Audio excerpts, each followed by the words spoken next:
அதிகாரம் 4வது வேத வசனம். எல்லாரும் ஒரே ஞானபானத்தை குடித்தார்கள். ஒரே ஞானபானத்தை குடித்தார்கள். எப்படியெனில் அவர்களோடு கூட சென்ற ஞான கண்மலையின் தண்ணீரை குடித்தார்கள். ஞான கண்மலையின் தண்ணீரை குடித்தார்கள். ஆமென் என்று சொல்லலாமா? இன்றைய நாளிலே தேவன் நம்மளோடு கூட பேசுகிற வார்த்தையினுடைய தலைப்பு என்னவென்றால் புதிதான ஜீவன். எல்லாரும் ஆமென் என்று சொல்லலாமா? எப்படியாமா? புதிதான ஜீவன். தேவன் இன்றைய நாளில நம்மளோடு கூட பேசுகிற வார்த்தையினுடைய தலைப்பு புதிதான ஜீவன். சரி, ஓகே. நான் உங்களிடத்துல கொஸ்டின் கேட்கிறேன். நம்ம எந்த ஜனம்? ஆமா, ஏன்னா ஒரு சிலர் நீங்க புதுசா வந்திருக்கீங்க. ஏன்னா தொடர்ந்து தேவன் பேசிக்கொண்டே வரனால உங்களுக்கு புதிதா நீங்க வந்திருக்கிறனால ஒரு சில காரியத்தை நான் உங்களிடத்துல சொல்லி நம்ம தொடர்ந்து கர்த்தருடைய வார்த்தைக்கு நேராக நம்ம திரும்ப போறோம். அதாவது சிலுவை பாடுகளுக்கு பின்பு அல்லது உயிர்த்தெழுந்த பாடுகளுக்கு பின்பு கர்த்தர் நம்மளை எப்படி மீட்டெடுத்தார் என்று தொடர்ந்து பேசிக்கொண்டே வருகிறார். நம்மளுடைய எப்போ முடிஞ்சது? ஏப்ரல்ல நம்ம ஈஸ்டர் செலிப்ரேட் பண்ணணும். அதற்கு பின்பு அதாவது இயேசு கிறிஸ்து எனக்காக கல்வாரி சிலுவிலே ரத்தத்தை சிந்தி சாத்தானுடைய அடிமைத்தனத்துக்குள்ள இருக்கிற என்ன பண்ணிட்டாரு? மீட்டெடுத்து விட்டார். எல்லாரும் ஆமென் என்று சொல்லலாமா? என்ன பண்ணிட்டாராமா? மீட்டெடுத்து விட்டார். அப்படி எடுத்தபடினாலே ஏசாயா தீர்க்கதரிசனத்தின் புத்தகம் 35ஆம் அதிகாரம் 10வது வேத வசனத்துல வாசிக்கிற பொழுது கர்த்தரால் மீட்கப்பட்ட ஜனம் திரும்பி ஆனந்த களிப்புடன் சீயோனுக்கு வரும், நித்திய மகிழ்ச்சி அவர்கள் தலையில் மேல் இருக்கும், சஞ்சலமும் தவிப்பும் ஓடி போகும் என்பதை குறித்து தான் தேவன் தொடர்ந்து பேசிக்கொண்டே வருகிறார். அப்போ ஏசப்பாவுடைய ஏசப்பா ரத்தத்தினாலே நம்ம என்ன ஆயிட்டோம்? மீட்கப்பட்டுட்டோம். எல்லாரும் ஆமென் என்று சொல்லுங்க. ஆமென் என்று சொல்ல இதை எதுக்கு சொல்றோம்னா, நம்ம எல்லாரும் 40 நாள் அனுசரிச்சோம். ஈஸ்டர் என்ன செஞ்சோம்? செலிப்ரேட் பண்ணோம். இயேசு கிறிஸ்துவோட கல்வாரி சிலுவையினுடைய ரத்தத்தையும் சரீரத்தையும் நம்ம என்ன செஞ்சோம்? பானம் பண்ணினோம். அப்ப நீங்க எல்லாம் யாரு? மீட்கப்பட்ட. நல்ல விளைங்க. நீங்க யாரு? மீட்கப்பட்ட ஜனம். ஏன்னா இப்ப நீங்க உள்ள வந்துட்டீங்க. ஏன்னா இந்த வார்த்தையை சொன்னனால நீங்க உள்ள வந்துட்டீங்க. நீங்க எந்த ஜனம்? நீங்க மீட்கப்பட்ட ஜனம். அப்ப ஏசாயா 35:10 வாசிக்கிற பொழுது மீட்கப்பட்ட ஜனம். இப்ப மீட்கப்பட்ட ஜனம் இஸ்ரவேல் ஜனங்கள் மீட்கப்பட்ட உடனே அவர்கள் வெளியில வந்தார்கள். வெளியில வந்த உடனே அவர்களுக்கு எதிராய் நின்றது எதுனா? செங்கடல் நின்றது. தேவன் செங்கடலை பிளந்து, ஆமென் என்று சொல்லாமா, செங்கடலை பிளந்து அவர்களை பெரும் பாதையாக நடக்க பண்ணினார். அதுதான் ஏசாயா 35:8 வாசிக்கிற பொழுது அவர்கள் பெரும் பாதையிலே கடந்து வந்தார்கள். ஏன்னா இஸ்ரவேல் ஜனங்களை நிழலாட்டமாய் வைத்துதான் தேவன் நம்மளோடு கூட பேசிக்கொண்டு வருகிறார். 430 வருஷம் இஸ்ரவேல் ஜனங்கள் எகிப்து தேசத்திலே அடிமைப்பட்டு கிடந்தார்கள். அங்கே ஒரு ஆட்டுக்குட்டியினுடைய ரத்தம் சிந்தப்பட்டது. அந்த சிந்தப்பட்டதுக்கு பின்பு அவர்கள் அந்த மாமிசத்தை புசித்தார்கள். அந்த ரத்தத்தை எடுத்து வீட்டு நிலைக்கால்களை பூசினார்கள். பூசினதற்கு பின்பு 430 வருஷம் அடிமைத்தனத்தில் இருந்த அவர்கள் எங்க வந்தாங்க? எகிப்தை விட்டு வெளியே வந்தது போலதான் நாமும் இந்த பாடுகளுக்கு பின்பு, இயேசு கிறிஸ்துவின் சிலுவை பாடுகளுக்கு பின்பு நம்மளும் உலகத்தினுடைய கிரியைகளிலிருந்து மீட்கப்பட்டிருக்கிறோம். ஆமென் என்று சொல்லாமா? சாத்தானின் பிடியிலிருந்து நம்ம மீட்கப்பட்டுட்டோம். இஸ்ரவேல் ஜனங்கள் வெளியில வந்த பொழுது செங்கடல் தடையா இருந்தது. அதை பிளந்து தேவன் அந்த பெரும்பாதையில நடந்து வர பண்ணினார். அப்படி அவர்கள் பெரும்பாதையில வந்ததுக்கு பின்பு அடுத்து அவர்கள் எதை பார்த்தார்கள்? கண்மலையை பார்த்தார்கள். ஆமென் என்று சொல்லாம இங்கிருந்து தான் இப்ப நான் தொடங்குற. இஸ்ரவேல் ஜனங்களுக்கு தண்ணீர் இல்லாமல் இருந்தது. அதே யாத்திரையாகம நீங்க 15, 16, 17 எல்லாம் நீங்க தொடர்ந்து வாசித்தீங்கன்னா அவங்க செங்கடலை வழியாக அந்த பெரும்பாதை வழியாக கடந்து வந்த உடனே அவர்களுக்கு தண்ணீர் இல்லாமல் இருந்தது. தேவன் அங்கே தண்ணீரை கொடுக்க எப்படியா இருந்தாரு? கண்மலையா இருந்தார். ஆமென் என்று சொல்லாமா அந்த கண்மலையில் தான் நிற்கிறோம். இன்னைக்கு கண்மலையைத்தான் தேவன் நம்மளோடு கூட பேசுகிறார். ஆமென் என்று சொல்லாமா.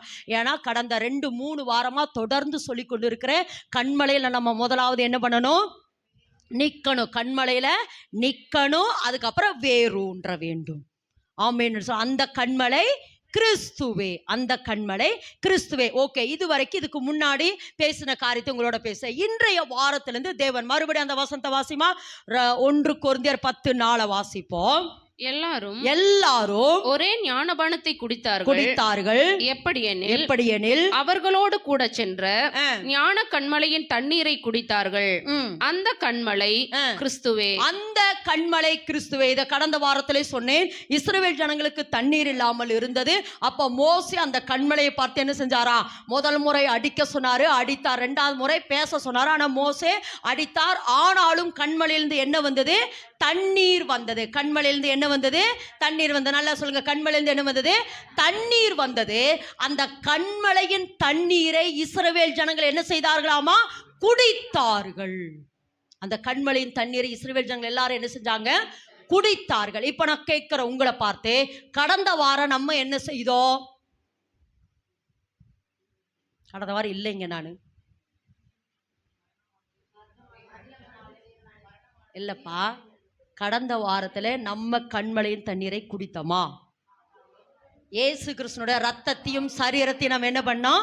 பானம் பண்ணோம். ஏன்னா நமக்கு தேவன் கொடுத்திருக்கிற 2 வேளை, ஒன்று சுகமளிக்கும் ஆராதனை, 2வது நித்திய ஜீவன் வாக்குத்தத்த கூட்டம். கடந்த வாரம் நமக்கு அந்த விண்டேஸ் கிளாஸில் நடந்தது. ஏனெனில் அந்த நித்திய ஜீவன் நமக்கு நம்ம இந்த கடைசி நாட்களிலே பருக வேண்டிய ஒன்று என்னன்னா, இயேசு கிறிஸ்துனுடைய ரத்தமும் சரீரமும். அந்த ரத்தமும் சரீரத்தில் தான் என்ன இருக்குதுன்னா ஜீவன் இருக்குது. அந்த ஜீவன் தான் என்னது? நித்திய ஜீவன். ஆமேன் என்று சொல்லலாமா?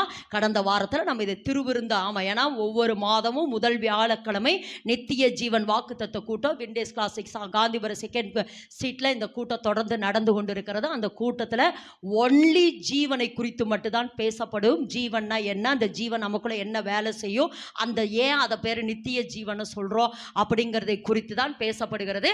அதை பிரசங்கிக்கிறது மட்டுமல்ல, அது கூட அடையாளமாக ஏசப்பாவுடைய ரத்தத்தை சரீரத்தை நம்ம என்ன செய்யறோம்? ஒவ்வொரு மாத வியாழக்கிழமை ஃபர்ஸ்ட் வியாழக்கிழமை பானம் பண்ணி கொண்டு இருக்கிற. சரி, ஓகே. இப்போ இஸ்ரவேல் ஜனங்கள் அந்த கண்மலையின் தண்ணீரை குடித்தார்கள்.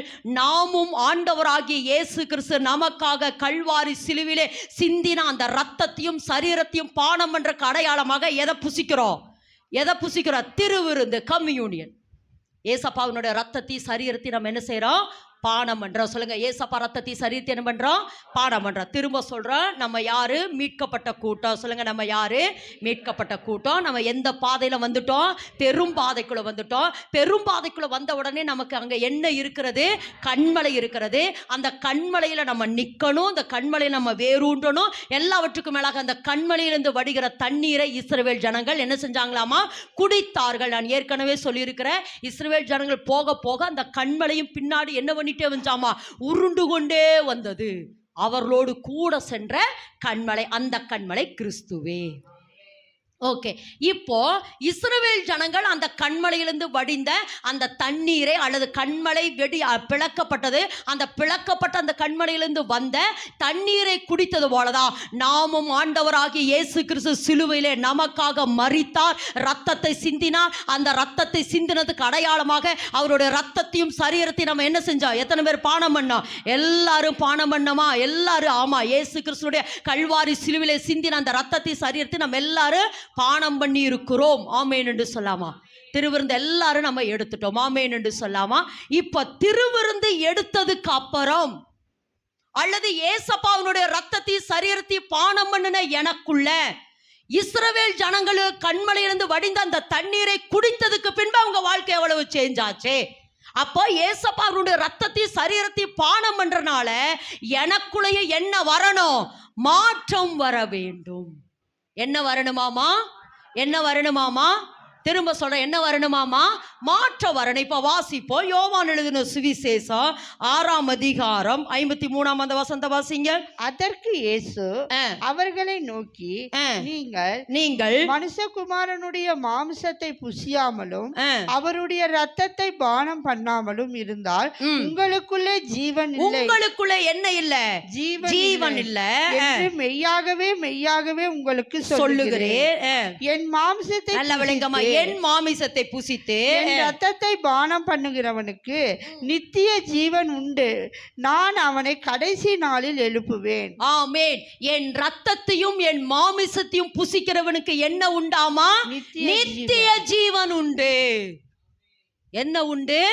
நித்திய ஜீவன் உண்டு. அந்த ஜீவன் என்னங்கிறத ஒரு லைன்ல சொல்றேன். அதாவது ஆதியிலே தேவன் மண்ணினாலே மனிதனை உண்டு பண்ணி அவனுக்குள்ள எதை ஊதினாரு? ஜீவ சுவாசத்தை ஊதினார். ஜீவ சுவாசத்தை ஊதினார். அந்த ஜீவன் அவனுக்குள்ள இருக்கிற வரைக்கும் அவன் தேவ சாயலாக இருந்தான், தேவனோடு உலாவிக் கொண்டிருந்தான். இந்த சகல உலகமும் அவனுக்கு கீழ்ப்பட்டிருந்தது. சகல உலகத்துக்கு மேல தேவன் அவனுக்கு அதிகாரத்தை கொடுத்திருந்தார். ஆதியாகமம் 1:2. ஆனா 3ஆம் அதிகாரத்துல எப்ப அந்த பழத்தை புசித்தானோ அப்பொழுது அவனுக்குள்ள என்ன செத்து போச்சு? ஜீவன் செத்து போச்சு. ஆமென் என்று சொல்லாம, எது செத்து போச்சு? ஜீவன் செத்து போச்சு. அப்படி செத்து போன அந்த ஜீவனை கொடுக்கும்படியாகத்தான் இயேசு கிறிஸ்து இந்த பூமிக்கு வந்தார். யோவான் 10:10 திருடன் திருடவும் கொல்லவும் அழிக்கவும் வருகிறானே அன்றி வேறொன்றுக்கும் வரான், நான் அவைகளுக்கு ஜீவன் உண்டாயிருக்கும் அது பரிபூரணப்படவும் வந்தே. அப்போ ஏசப்பா ஜீவனை கொடுக்க வந்தாரு.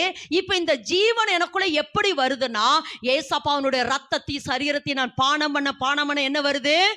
நல்லா சொல்லுங்க, ஜீவனோட சொல்லுங்க. ஏசப்பா ரத்தத்தை சரீரத்தை பானம் பண்ண எனக்கு என்ன வருது? ஜீவன் வருது. இப்ப மறுபடியும் அந்த இடத்துல வர, இஸ்ரவேல் ஜனங்கள் கன்மலையினுடைய தண்ணீரை குடித்தார்கள், அதற்கு பின்பு அவளுடைய ஜீவியம் மாற்றப்பட்டது. அப்போ ஏசப்பா ரத்தத்தை சரீரத்தை நான் பானம் பண்றதுனால எனக்குள்ள என்ன வரணும்? மாற்றம் வரணும். என்ன வரணுமாமா? மாற்றம் வரணும். இப்ப திரும்ப சொல்றேன், ஏசப்பாவுடைய ரத்தத்தை சரீரத்தை பானம் பண்றதுனால எனக்குள்ள என்ன வாழ்க்கை வருது என்றால், இப்ப வாசிப்போம். ரோமரின் புத்தகம் 6ஆம் அதிகாரம் 4வது வேத வசனம். மேலும் பிதாவின் மகிமையினாலே கிறிஸ்து மரித்தோரிலிருந்து எழுப்பப்பட்டது போல நாமும் புதிதான ஜீவன், நல்ல விளங்கமா, புதிதான ஜீவன் உள்ளவர்களாய் நடந்து கொள்ளும்படிக்கு. போதுமா? இந்த இடத்துல வாசிக்கிறோம், எந்த ஜீவன்? திரும்பவும் சொல்றேன், நம்ம ஜீவனை இழந்தோம். அந்த ஜீவனை கொடுக்க ஏசப்பா வந்தாரு. அந்த ஜீவன் எனக்குள்ள எப்படி வருது என்று சொன்னால், ஏசப்பாவுடைய ரத்தத்தை சரீரத்தை நான் பானம் பண்றதுனால எனக்குள்ள என்ன வருது? ஜீவன் வருது. இப்ப பவுல் சொல்றாரு, அப்போஸ்தலனாகிய பவுல் ரோமருக்கு எழுதுற பொழுது சொல்றாரு, இப்ப நான் என்னவா இருக்கிறேன்னா புதிதான ஜீவன். எல்லாரும் ஆமென் என்று சொல்லுங்க. ஏசப்பா ரத்தத்தை சரீரத்தை பானம் பண்ண நான் என்னவா மாறிக்கொண்டிருக்கிறேன்? நல்ல ஜீவனோட சொல்லுங்களேன். இன்னும் ஜீவன் இல்லாத மாதிரி சொல்றீங்க. நல்ல ஜீவனோட சொல்லுங்க. ஆமா, புதிதான ஜீவன். பழைய ஜீவனாட்ட சொல்றீங்க, நல்ல புதிதான தெம்பா சொல்லுங்கம்மா. சொல்லுங்க, புதிதான ஜீவன். Good, super. பிரின்சிபல் சொல்ற மாதிரி. ஆமா, புதிதான ஜீவன். இப்போ ஓகே, ஓரளவுக்கு புரிஞ்சிருச்சாமா? ஓரளவுக்கு புரிஞ்சா உங்களுக்கு என்ன வந்துருச்சு? இப்போ நீங்க எப்படிப்பட்ட ஜீவன் உள்ளவர்கள்? புதிதான. அப்படின்னா அதனுடைய மொழிபெயர்ப்பு என்னன்னா, இனி உங்களுக்கு புதிதான வாழ்வை கர்த்தர் தருகிறார். இதுவரைக்கும் இருந்த எகிப்தினுடைய அடிமைத்தனம், இதுவரைக்கும் இருந்த வேதனை, துக்கம், தவிப்பு, சஞ்சல, கலக்கம், ஆமா யோர்தான், செங்கடல், இதெல்லாம் வட்டிலிருந்து விலக்கி நீங்கள் இப்பொழுது எப்படி இருக்கிறீங்களாமா? புதிதான ஜீவன். எந்த ஜீவனாமா? அதாவது செங்கடல் என்பது எது கடையாளம்னா ஞானஸ்தானத்துக்கு அடையாளம். செங்கடல் என்பது எது கடையாளம்? ஞானஸ்தானத்துக்கு அடையாளம். யோர்தான் என்பது மறுரூபத்திற்கு அடையாளம். அதாவது இஸ்ரவேல் ஜனங்களுடைய வாழ்க்கையை ஒப்பிட்டு நான் உங்களிடத்துல இதை சொல்றேன். அப்ப இந்த இடத்துல வாசிக்கிற பொழுது, இப்ப புதிதான ஜீவன் உள்ளவர்களாய் நீங்க எப்படிப்பட்டவங்களா இப்ப இருக்கிறீங்க? நல்லா சொல்லுங்க, நீங்க இப்ப எப்படிப்பட்டவங்களா இருக்கிறீங்க? அவங்க முகத்தை பாருங்க, புதிதான ஜீவன் தெரியுதான்னு அப்படியே பாருங்க. அவங்களுடைய முகத்தை பாருங்க, புதிதான ஜீவன் உள்ளவர்களாய் நீங்க எப்படிப்பட்டவங்களாமா? அந்த வார்த்தையை திரும்ப ரிப்பீட் பண்ணுங்களேன். ஏன்னா நீங்க வாயை திறந்து சொல்ல உங்க மைண்ட் அப்படியே அக்செப்ட் பண்ணி பாருங்க. அதைய அவன் நல்லா சிரிச்சுட்டு சொல்றாங்க பாருங்க. சொல்லுங்க, நான் புதிதான ஜீவன், பழையவைகள் எல்லாம் கடந்தன. சொல்லுமா இன்னைக்கு விசுவாசத்தோட சொல்லுமா, பழையவைகள் எல்லாம் கடந்தன. பழைய துக்கம், பழைய வேதனை, பழைய கண்ணு, இனி நான் சுத்துன வனாந்தரத்தை நான் சுத்த மாட்டேன். சுத்துன பிரச்சனையே மறுபடியும் எத்தனை வருஷம் தான் சுத்திட்டு இருக்கிறது? சுத்துன பிரச்சனையே மறுபடியும் சுத்தி அதே பிரச்சனை. இல்ல இன்றைய நாளிலிருந்து கர்த்தர் என்னை புதிதான ஜீவன் உள்ளவர்களாய்.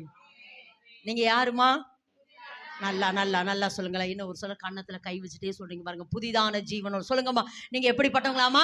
புதிதான ஜீவன் உள்ளவர்களா, புதிதான ஜீவன் உள்ளவர்களா. இப்ப திரும்பவும் சொல்றேன், இயேசு கிறிஸ்துவின் ரத்தத்தினாலே நாம் மீட்கப்பட்டுட்ட.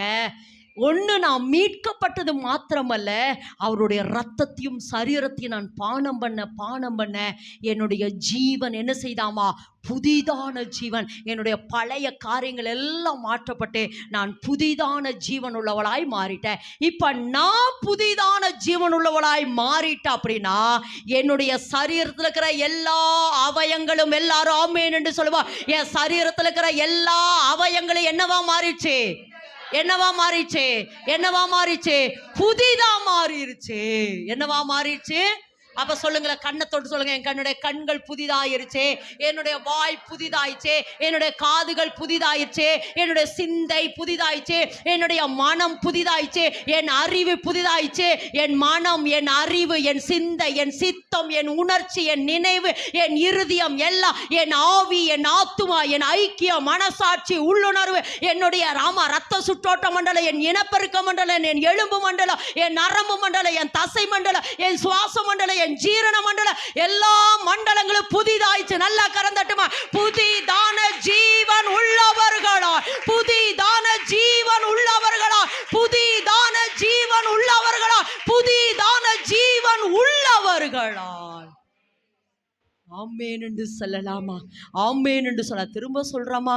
சும்மா இதை வாய் அளவுல பேசல, உங்களுக்குள்ள டிரான்ஸ்ஃபர்மேஷன் ஆகணும், உங்களுக்குள்ள மறுரூபமாகணுமா?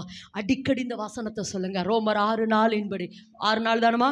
ஆமாம், ரோமர் 6:4 புதிதான ஜீவன். நான் எதுக்கு இதை சொல்கிறேன்னா, இந்த புதிதான ஜீவனுக்குள்ளே இப்போ நீங்கள் வந்தால் தான் அடுத்த ஆசீர்வாதத்தை சுதந்திரித்து கொள்ள முடியும். அதுக்காக சொல்கிறேன். புதிதான ஜீவன் உள்ளாயிட்டா நான் அடுத்து என்ன நடக்குங்கிறக்க அடுத்த பாயிண்ட்டுக்கு போகிறேன். அதனால தான் இந்த இடத்துல உங்களை நான் திரும்ப திரும்ப சொல்கிறேன். நீங்கள் என்ன ஆயிட்டீங்க? நல்லா சொல்லுங்க, நீங்கள் என்ன ஆயிட்டீங்க? புதிதான ஜீவன். இது சத்தியம் தானே? இது சத்தியம் தானே? சிலுவை என்பது சத்தியம். அதனால தான் சொல்ற, சத்தியத்தை அறிவீர்கள், சத்தியம் உங்களை விடுதலையாக்கு. எப்ப ஏசப்பா ரத்தத்தை சரீரத்தை நீங்க பானம் பண்றீங்களோ அப்பவே புதிதான ஜீவன். இப்ப சொல்லுங்க, புதிதான ஜீவன் நீங்க உங்களுக்குள்ள வந்துச்சுன்னா எதுவும் புதிதாயிரணும். நல்லா நல்லா அவயங்களும் வாசிங்க. 11வது வேத வசனத்தை வாசிமா. 11:6-11.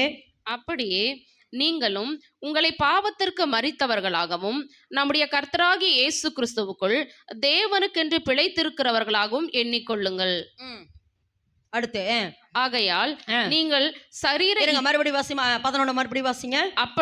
அப்படியே நீங்களும் உங்களை பாவத்திற்கு மரித்தவர்களாகவும் நம்முடைய கர்த்தராகிய இயேசு கிறிஸ்துவுக்குள் தேவனுக்கென்று பிழைத்திருக்கிறவர்களாகவும் எண்ணிக்கொள்ளுங்கள். இப்ப இந்த இடத்துல சொல்றேன், இப்போ நம்ம சொல்றோம்ல, இப்ப ஏசப்பா ஏற்றுக்கொண்ட உடனே எதுக்கு ஞானஸ்தானம் எடுக்கிறோம்? அந்த 6லயே இருக்கும்.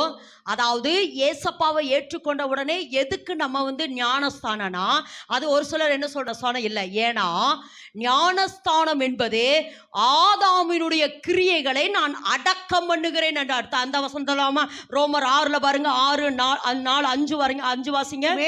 மேலும் பிதாவின் மகிமையினாலே கிறிஸ்து மரித்தோரிலிருந்து எழும்பப்பட்டது போல நாமும் புதிதான ஜீவன் உள்ளவர்களாய் நடந்து கொள்ளும்படிக்கு அவருடைய மரணத்தினாலே ஞானஸ்தானத்திலே கிறிஸ்துவுடன் கூட அடக்கம் பண்ணப்பட்டோம். இப்ப என்ன சொல்றாருன்னா, அதாவது நான் புதிதான ஜீவன், சொல்லுங்க, புதிதான ஜீவன் எனக்குள்ள வருகிறதுக்கு நான் ஒண்ணுதான் செய்யணும். என்னன்னா, ஆதாமாகிய பழைய மனுஷனை நான் என்ன செய்யணும்? அடக்கம் பண்ணணும். அடக்கம் பண்றது எப்படிமோ? உட்கார வச்சு அடக்கம் பண்ணுவோம், படுக்க வைப்போம். அப்போ எதுக்கு இது ஞானஸ்தானம் என்பது என்னன்னா, அதாவது ஆதாமாகிய பழைய மனுஷனை, ஜாக்லினுக்குள் இருக்கிற ஆதாமினுடைய மனுஷனை நான் என்ன பண்ணிட்டேன்? அடக்கம் பண்ணிட்டு நான் அப்படியே என்ன செய்யறேன்? கிறிஸ்துவோடு கூட எழும்புகிறதுக்கு அடையாளம் தான் ஞானஸ்தானம். நல்லா கறந்தட்டுமா? நல்லா கறந்தட்டு. நல்ல அதனால கம்பல்சரி என்ன பண்ணணும்? ஞானஸ்தானம். புதிதான ஜீவன் எனக்குள் வர வேண்டும் என்றால் எனக்குள் இருக்கிற ஆதாமின் மனுஷனை நான் அடக்கம் பண்ணி அப்படியே நான் என்ன செய்யணும்? எழும்ப வேண்டும். ஓகேவாமா? இது வந்து நமக்குள்ள வரணும். இது வந்தாதான் என்னது? ஏன்னா நான் ஆதாமின் மனுஷனை அடக்கம் பண்ணப்பட்டாதான் கிறிஸ்துவோடு கூட நான் எழும்புறேன். கிறிஸ்துவோடு கூட நான் எழும்புன உடனே எனக்குள்ள எந்த ஜீவன் வருது? எந்த ஜீவன் வருது? இப்போ ஏசப்பா ரத்தத்தை நான் சரீரத்தை பானம் பண்ற பொழுது ஜீவன் வருது. அந்த இடத்துல வசனம் இருக்கு, ஜீவன் உண்டாயிருக்கவும் அது பரிபூரணப்படும். அப்போ நான் மாத ரத்தத்தை சரீரத்தை பானம் பண்ண ஜீவன் எனக்குள் வர வர வர நான் பரிபூரணம் அடைந்து கொண்டே இருக்கிற பரிபூர கடைசி நாளில் ஆமா அந்த ரகசிய வருகில தேவனனை எழுப்புவார். திரும்ப சொல்ற, நித்திய ஜீவன் ரகசிய வரிகளை எடுத்துக்கொள்றதுக்கு ஒரு அடையாளம் அந்த ஜீவன் இருந்தால் அந்த மறுரூபம் ஆமேன் என்று சொல்லலாமா? சரி, ஓகே. இப்போ ஞானஸ்தானம் எடுத்துட்டேன். ஞானஸ்தானம் எடுத்த உடனே இப்போ நான் பழைய மனுஷனை சிலுவையில் அரைஞ்சிட்டு நான் இனி கிறிஸ்துவோடு கூட இணைந்து தேவனுக்கு பிரியமாய் வாழுகிற வாழ்க்கை தான் புதிதான ஜீவன். ஆமென் என்று சொல்லலாம். அடுத்து 13 வாசிமா. 13 நீங்கள் உங்கள் அவயவங்களை அநீதியின் ஆயுதங்களாக பாவத்திற்கு ஒப்புக்கொடாமல் உங்களை மரித்தோரிலிருந்து பிழைத்திருக்கிறவர்களாக தேவனுக்கு ஒப்பு கொடுத்து உங்கள் அவயவங்களை நீதிக்குரிய ஆயுதங்களாக தேவனுக்கு ஒப்புக்கொடுங்க. இந்த வசனத்தை எல்லாரும் சேர்ந்து வாசிப்பு. இதுதான் முக்கியம். இதுதான் திறவுகோல் வசனம். இங்கிருந்தா நீ அடுத்த பகுதிக்குள்ள போக போற. வாசிங்க எல்லாரும் அந்த வசனத்தை வாசிங்க. மைக்கிலே வாசிப்பா. நீங்கள் உங்கள் அவயவங்களை அநீதியின் ஆயுதங்களாக பாவத்திற்கு ஒப்புக்கொடாமல் உங்களை மரித்தோரிலிருந்து பிழைத்திருக்கிறவர்களாக தேவனுக்கு ஒப்பு கொடுத்து உங்கள் அவயவங்களை நீதிக்குரிய ஆயுதங்களாக தேவனுக்கு ஒப்புக்கொடுங்கள். இதுவரைக்கும் என்னுடைய அவயனா என்னது? என் சரீரத்தில் இருக்கிற உறுப்புகள், கண்ணு, காது, மூக்கு, வாயு, தொண்டை, இதே நாவு, இது எல்லாமே எப்படி இதுவரைக்கும் இதுக்கு முன்னாடி இருந்ததுன்னா அநீதியா இருந்தது. அநீதியின் அவயம். என்ன அவயமா இருந்தது? அநீதியினுடைய அவயமா இருந்தது. இப்போ உங்களுக்குள்ள புதிதான ஜீவன் உங்களுக்குள்ள வந்தபடினாலே இனி இந்த அவயத்தை எந்த அவயமாய் பயன்படுத்துங்க? தேவனுக்கேற்ற நீதியின் அவயங்களாக. எந்த அவயங்களாக அப்படின்னா என்ன அர்த்தம்? அதனுடைய அர்த்தம் என்னன்னா தேவனுக்கேற்ற அவயமாக அப்படின்னு சொல்லலாம். ஒண்ணு. ரெண்டாவது எப்படி சொல்லலாம்னா இனி தேவன் என்மேல், திரும்ப சொல்றமா, இந்த புதிதான ஜீவன் எனக்குள் வந்தபடினாலே இனி என்னுடைய அவயத்தை வந்து தேவன் எனக்கு எப்படி குறித்திருக்கிறாரோ அல்லது தேவன் என்னை குறித்து என்ன திட்ட வச்சிருக்கிறாரோ, தேவன் என்னை குறித்து என்ன நோக்க வச்சிருக்கிறாரோ அல்லது தேவன் என்னை குறித்து என்ன எழுதி இருக்கிறாரோ அதற்கு நேராக என்னுடைய ஒவ்வொரு அவயங்களையும் நான் பயன்படுத்த வேண்டும். அதுதான் நீதியின் அவயங்கள். ஆமென் என்று சொல்லலாமா? சரி, இப்போ நம்மளுடைய அவயம் நிறைய இருக்குது. சரீரத்தில் இருக்கிற எல்லா அவயங்களும் இருக்குது. ஆனா எல்லா அவயத்துக்கு ஒரே ஒரு அவயம் முக்கியமான அவயம். அந்த அவயத்தை குறித்து தான் இன்றைக்கு நம்ம பார்க்க போறோம். ஆமென் என்று சொல்லலாமா? நீங்க எந்த ஜீவன் உள்ளவர்கள்? எந்த கூட்டம்? நீங்க எந்த பாதையில வந்து நிக்கிறீங்க? அந்த பெரும்பாதையில் உங்களுக்கு என்ன உதவி செய்கிறதுக்கு நிக்குது? கண்மலையில நீங்க நின்றுட்டு இருக்கிறீங்க. கண்மலையினுடைய தண்ணீரை குடிக்க குடிக்க உங்களுக்குள்ள எந்த ஜீவன் வருது? புதிதான ஜீவன். திரும்பவும் சொல்ற, ஏதோ ஒரு நாள் இந்த டிரான்ஸ்பர்மேஷன் வருமானா? வராது, வந்து கொண்டே இருக்கும். ஆமென் என்று சொல்லலாமா? அப்போ நம்மளுடைய அவயம் இப்ப எந்த அவயமாய் மாறணுமாமா? நல்ல புதிதான நீதியின் அவயம். சொல்லுங்க. இதுவரைக்கும் அநீதியின் அவயமாய் நான் பயன்படுத்தப்பட்டு இருந்தேன். ஆனா இப்ப எந்த அவயமாய் பயன்பட போறேன்? நீதியின் அவயம். இப்ப எல்லா அவயத்தை குறித்து நம்ம பார்க்க வேண்டாம். இந்த ஒரு அவயம் கரெக்டா இருந்த போது எல்லா அவயமே நீதியின் அவயமாய் மாறிவிடும். ஆமென் என்று சொல்லலாமா?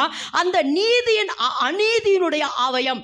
இப்ப அநீதி நிறைந்த உலகம் என்று தேவன் நம்ம அவயத்தை குறித்து ஒண்ணு சொல்றாரு. எந்த அவயம் தெரியுமா? நாவு. என்னவாமா? நாவு. அநீதி நிறைந்த உலக. வாசிமா யாக்கோபின் புத்தகம் 3ஆம் அதிகாரம் 6வது வேதவசனம். நாவு நெருப்புதான். நாவு நெருப்புதான். அது அநீதி நிறைந்த உலகம். அது அநீதி நிறைந்த உலகம். நம்முடைய அவயங்களில் நாவானது முழு சரீரத்தையும் கரைப்படுத்தி ஆயுள் சக்கரத்தை கொளுத்து விடுகிறதாயும் நரக அக்கினியினால் கொளுத்தப்படுகிறதாயும் இருக்கிறது. நீங்க எந்த ஜீவன் உள்ளவங்க? நல்லா அப்போ அப்புறம் ஒரு புதுசு வந்த அப்படியே கம்பீரமா சொல்லுவேன், புதிதான ஆவி, புதிதான ஆமா புதிதான ஜீவன் உள்ளவங்க. இப்ப இந்த புதிதான ஜீவன் உள்ள நம்ம சரீரத்துல ஒரு அவயம் அநீதி நிறைந்த அவயமாய் இருந்தது. ஆனா இப்ப எந்த அவயமா மாறணுமாமா? நீதியின் அவயம். அப்ப இன்னைக்கு கர்த்தர் என்ன சொல்றாருன்னா, நம்ம நாவு ரொம்ப முக்கியம். பக்கத்துல கரத்தை பிடிச்சு சொல்லுவோம், உங்க நாக்கு ரொம்ப முக்கியம். இந்த நாக்கு பண்ற வேலை இருக்கு, ஒருவனாலும் அடக்க முடியாது, அடங்காதது. இந்த நாம என்ன செய்யாது?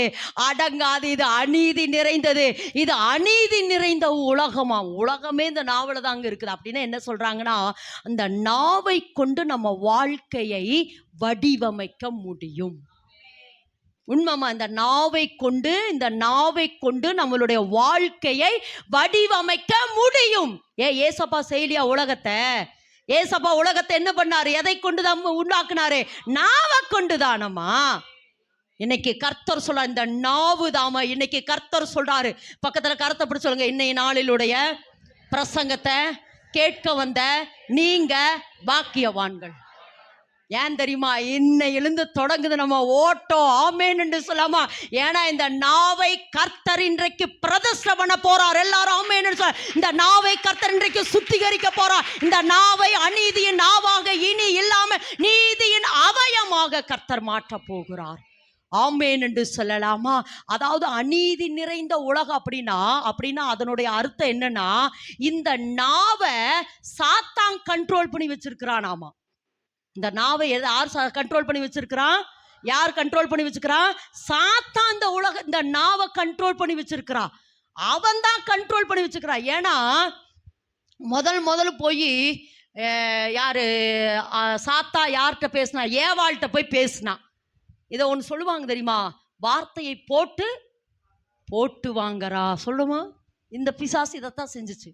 சாத்தா இதைத்தான் பண்ணா. ஏவாள்கிட்ட போய் இந்த கனியை சாப்பிடக்கூடாது என்று தேவன் சொன்னதுண்டோ? அந்த அம்மா சும்மா இருக்கல, இதை தொடவும் புசிக்கும் வேண்டாம். எதுக்கு இதை சொல்றான்? சாத்தா வார்த்தையை போட்டு தேவனை குறித்த தவறான ஒரு எண்ணத்தை ஏவாளுக்குள்ள போட்டுட்டா. அதனால அவ பேசுறதெல்லாம் அநீதியாவே இருக்குது. தேவன் தரமாட்டாரு, தேவன் செய்ய மாட்டாரு. இப்ப நம்ம புலம்புறமே, ஜெபமணி என்னங்க பிரயோஜனம்? இன்னும் பிரச்சனைக்கு மேல பிரச்சனை, போராட்டம். எனக்கு தலைவலி வருது, கை வலி வருது, கால் வலி வருது, ஒரு அந்த வியாதியா இருக்குமோ, இந்த வியாதியா இருக்குமோ. நம்ம வாயே சொல்லி எல்லா வியாதியும் வாங்கிக்குது. நீங்க எந்த ஜீவன் உள்ளவங்க? அந்த மாதிரி பேசணும் இனிமேல். புதிதான ஜீவன் உள்ளவர்களாய். அதாவது நான் திரும்பவும் சொல்றேன், இந்த நாவு சாத்தானுடைய கண்ட்ரோலுக்குள்ள இருக்கிறனால ஒண்ணு. ரெண்டாவது, இந்த நாவை சாத்தான் தான் பயன்படுத்துறானா. எது வரைக்கும்? புதிதான ஜீவன் உள்ளவர்களாய் இருக்கிறதுக்கு முன்பு. எப்படியாமா? இது ஒன்னொன்னு அநீதியை சுரந்துட்டே இருக்குமாமா. பேடு வார்த்தை பேசுகிறோம், கெட்ட வார்த்தை பேசுகிறோம், அடுத்தவங்களை புறங்கூறோம். இது எல்லாத்துக்கும் எதுதான் காரணம்? நாவு. அதாவது இந்த நாவை இன்னொரு விதத்தில் சொல்றா, சாத்தானினுடைய மண்டலமாமா. இந்த நாவு அப்படியே பேசி சாத்தானுடைய மண்டலத்துக்குள்ளேயே நம்மளை உள்ள கொண்டு போயிடும். அப்படிங்கிறதை விட எரிகிற அக்கினிக்குள்ளேயே இந்த நாவு நம்மளை என்ன செஞ்சுட்டே இருக்குதாமா? கொண்டு போய் கொண்டே இருக்கிறது. எரிகிற அக்கினிக்குள்ளேயே இந்த நாவு என்ன பண்ணிட்டே இருக்குதாமா? கொண்டு போய் கொண்டே இருக்கிறது. இது என்னவாமா? அநீதி நிறைந்த உலகம். இந்த உலகத்தை உண்டு பண்றது இந்த அதான் ஆவறது, அழிக்கிறது எல்லாமே எதிர்தான் இருக்குது, இந்த நாவல தான் இருக்குது. வேதத்துல ஒரு சம்பவத்தை சுட்டி காட்ட விரும்புற வாசிப்போம். அதாவது யாக்கோபு என்கிற மனுஷன், அதாவது அந்த நாவினுடைய வார்த்தை என்ன. ஏன்னா இன்னைக்கு நிறைய நேரம் நம்ம நாவல நம்மையே சபிக்கிற. ஏன்னா இந்த நாவில் விஷம் இருக்குது. இந்த நாவில் என்ன இருக்குதாமா? விஷம் இருக்குது. நடக்காது, முடியாது, என்னால் ஆமா அப்படின்ட்டு, இது அவ்வளோதா, இது முடிஞ்சிச்சு, இது ஒன்றும் இதெல்லாம் எதுக்குன்னு? இதெல்லாம் நெகட்டிவ் வேர்ட்ஸு. இதுக்கு ஒரு சம்பவத்தை சுட்டி காட்ட விரும்புகிறேன். வேதத்தில் வாசிப்போம். ஆதியாகமத்தின் புஸ்தகம் 49ஆம் அதிகாரம் 3வது வேத வசனத்தை வாசிமா. ரூபனே, நீ என் சேஷ்ட புத்திரன். இருமா ஆதியாகமம் 49:3 ஆமா. யாக்கோபினுடைய மரணத்தை குறிச்சு வாசிமா. ரூபனே, நீ என் சேஷ்ட புத்திரன், நீ என் சத்துவமும் என் முதற் பலனுமானவன், நீ மேன்மையில் பிரதானமும் வல்லமையில் விசேஷித்தவனுமானவன். இருங்க, ஆதியாகமத்தின் புஸ்தகம் யாக்கோபினுடைய மரணம், அவன் காலை மடக்கி கொண்டு அவனுடைய மரணத்தை குறிச்சு வாசிங்கம்மா. வாசிமா. யாக்கோபு தன் குமாரருக்கு கட்டளையிட்டு முடிந்த பின்பு அவன் தன் கால்களை கட்டிலின் மேல் மடக்கி கொண்டு ஜீவித்து போய் எத்தனமா 33 எதுல 49:23 வாசிப்பா. 49:33 வாசிங்க. யாக்கோபு தன் குமாரருக்கு கட்டளையிட்டு முடிந்த பின்பு அவன் தன் கால்களை கட்டிலின் மேல் மடக்கி கொண்டு ஜீவித்து போய் தன் ஜனத்தாரோட சேர்க்கப்பட்டான். இந்த இடத்துல யாருடைய மரணம்? யாக்கோபினுடைய மரணத்தை குறித்து உங்களிடத்துல நான் பேசுறேன். இவனுடைய மரணம் பாருங்க, தன் கால்களை கட்டலின் மேல் மடக்கி கொண்டு ஜீவித்து போய் தன் ஜனத்தாரோட சேர்க்கப்பட்டான். இது யாருடைய மரணம்னா யாக்கோபினுடைய மரணம். அடுத்து முற்பிதாக்கள் யாராரு? ஆபிரகாம், ஈசாக்கு, யாக்கோபு. இப்ப வாசிங்க, ஆபிரகாமினுடைய மரணம் எப்படி இருந்தது வாசிங்க. 25:8 பிற்பாடு ஆபிரகாம் நல்ல நரை வயதிலும், ஆபிரகாமினுடைய மரணத்தை குறித்து சொல்லப்படுகிறது. ஆபிரகாம் நல்ல நரை வயதிலே முதிர்ந்த பூரண ஆயுசிலும் பிராணன் போய் மரித்து பூரண ஆயுசு. ஓகே, இந்த வார்த்தை எடுத்துங்க, பூரண ஆயுசு. அடுத்து ஈசாக்கினுடைய மரணம் வாசிங்க. 35:28 ஆதியாகமம் 35:28 ஈசாக்கு விருத்தாப்பியமும் பூரண ஆயுசும் உள்ளவனாகி 180 வருஷம் ஜீவித்திருந்து பிராணன் போய் மரித்தான். போதும், இந்த இடத்துல வாசிக்கிறேன். இப்ப என்ன கவனிங்க, ஆபிரகாமினுடைய மரணம் எப்படி இருந்தது? பூரண ஆயுசு. அடுத்து ஈசாக்கினுடைய மரணம் எப்படி இருந்தது? பூரண ஆயுசு. ஆனா யாக்கோபுக்கு இந்த வார்த்தை வரவே இல்லையே. அவன் தன்னுடைய கால்களை கட்டலின் மேல் மடக்கி கொண்டு ஜீவித்து போய். அப்படின்னா அதனுடைய அர்த்தம் என்ன தெரியுமா? மொழிபெயர்ப்பு என்னன்னா, வழியிலே அவன் துடித்து இறந்தான். யாருடைய மரணம்? யாக்கோபினுடைய மரணம். ஆனா ஆபிரகாமின் மரணமும் ஈசாக்கின் மரணமும் பூரண வயசுல இருந்தது, நல்ல முதிர் வயதுல இருந்தது. ஆனா யாக்கோபின் மரணம் அப்படி இல்லை. காரணம் என்ன தெரியுமா? வாசிப்போம். 37ஆம் அதிகாரம் ஆதியாகமம் 37:35 வாசிப்பா. அவனுடைய குமாரத்திகள் எல்லோரும் அவனுக்கு ஆறுதல் சொல்ல வந்து நின்றார்கள். ஆனாலும் அவனுடைய ஆறுதலுக்கு இடம் கொடாமல் நான் துக்கத்தோடே என் குமாரனிடத்தில் பாதாளத்தில் இறங்குவேன் என்றான். பாதாளத்தில் இறங்குவேன். இது யார் சொல்லுகிற வார்த்தை? யாக்கோபு சொல்ற வார்த்தை பாருங்க. இது எந்த இடம் அப்படின்னா, யோசேப்பு காணாம போயிடுவார் அப்படிங்கறத விட அவங்க சொந்த சகோதரரை கொண்டு போய் என்ன ஓட்டுருவாங்க, குழிக்குள்ள போட்டுட்டு அவனுடைய வஸ்திரத்தை எடுத்து ஆட்டு ரத்தத்துல தோய்த்து கொண்டு வந்து, இந்த அவனுடைய மகன் செத்துட்டான், அவனை ஒரு துஷ்ட மிருகம் கொன்றுச்சு அப்படின்னு சொன்ன உடனே இந்த இடத்துல என்னோட ஆவிலத்தோட ஒருவேளை யாக்கோபு எப்படி சொல்லிக்கிறான், இல்லையே யோசேப்பு மறிக்க கூடாது, ஏன்னா அவன் மேல ஒரு சொப்பனை இருக்குதுன்னு அவன் சொல்லி இருக்கிறானே அப்படின்னு ஒருவேளை யாக்கோபு நினைச்சிருக்கலாம்ல. இத கேட்ட உடனே யாக்கோபு அழுகிறா, துடிக்கிறா. எல்லாரும் வந்து அவனுக்கு ஆறுதல் சொல்றாங்க, அழாதப்பாங்கிற பொழுது, விடுங்கப்பா, நான் துக்கத்தோட எங்க போக போறேன்? பாதாளத்துக்கு. எங்க போறேன்? முற்பிதா பரலோகத்துக்கு போகணும்னு எழுதி இருக்கிற போது இந்த தகப்பன் என்ன சொல்றாரா? பாதாளத்துக்கு நான் எப்படி இறங்குவேன்? துக்கத்தோடே. இப்படியே நான் செத்து போயிடுறேன். எத்தனை முறை நம்ம சொல்ற இந்த வார்த்தைய, இந்த வியாதியுடையே செத்து போயிடுவேன், இப்படி இருக்கிறத விட செத்து போயிடலாம், கடன் பிரச்சனையில நான் செத்து போயிடுறேன், ஏண்டா உயிர் வாழ்ற சொல்றோமா இல்லையா? இதெல்லாம் என்னது? வாய் வார்த்தை. யாக்கோபு அப்படி ஒரு வார்த்தை சொன்னா, ஐயோ என் குமாரன் செத்து போயிட்டா, நான் துக்கத்தோட பாதாளத்துல இறங்குவேன். எல்லாரும் வந்து அவனை ஆறுதல் படுத்துறாங்க. அந்த ஆறுதல் எல்லாம் அவனுக்கு அக்செப்ட் பண்ண முடியல. அவன் துக்கத்தோட நான் பாதாளத்துக்கு போவேன், துக்கத்தோட பாதாளத்துக்கு போவேன்னு சொல்லி அவன் துக்கத்தோடையே அவன் நாட்கள் முடிந்து போனது. அதாவது எபிரேய அர்த்தத்துல வாசிக்கிற பொழுது எசேக்கியா ராஜாவினுடைய வியாதி எந்த வியாதி? கேன்சர் வியாதி. அதே வார்த்தை தான் யாக்கோபுனுடைய வியாதி என்கிற இடத்துல யாக்கோபுக்கு அந்த வார்த்தை சொல்லப்பட்டது. அப்படி என்றால் சரித்திரம் சொல்லுது, யாக்கோபுக்கு கேன்சர் வியாதி. யார்னால?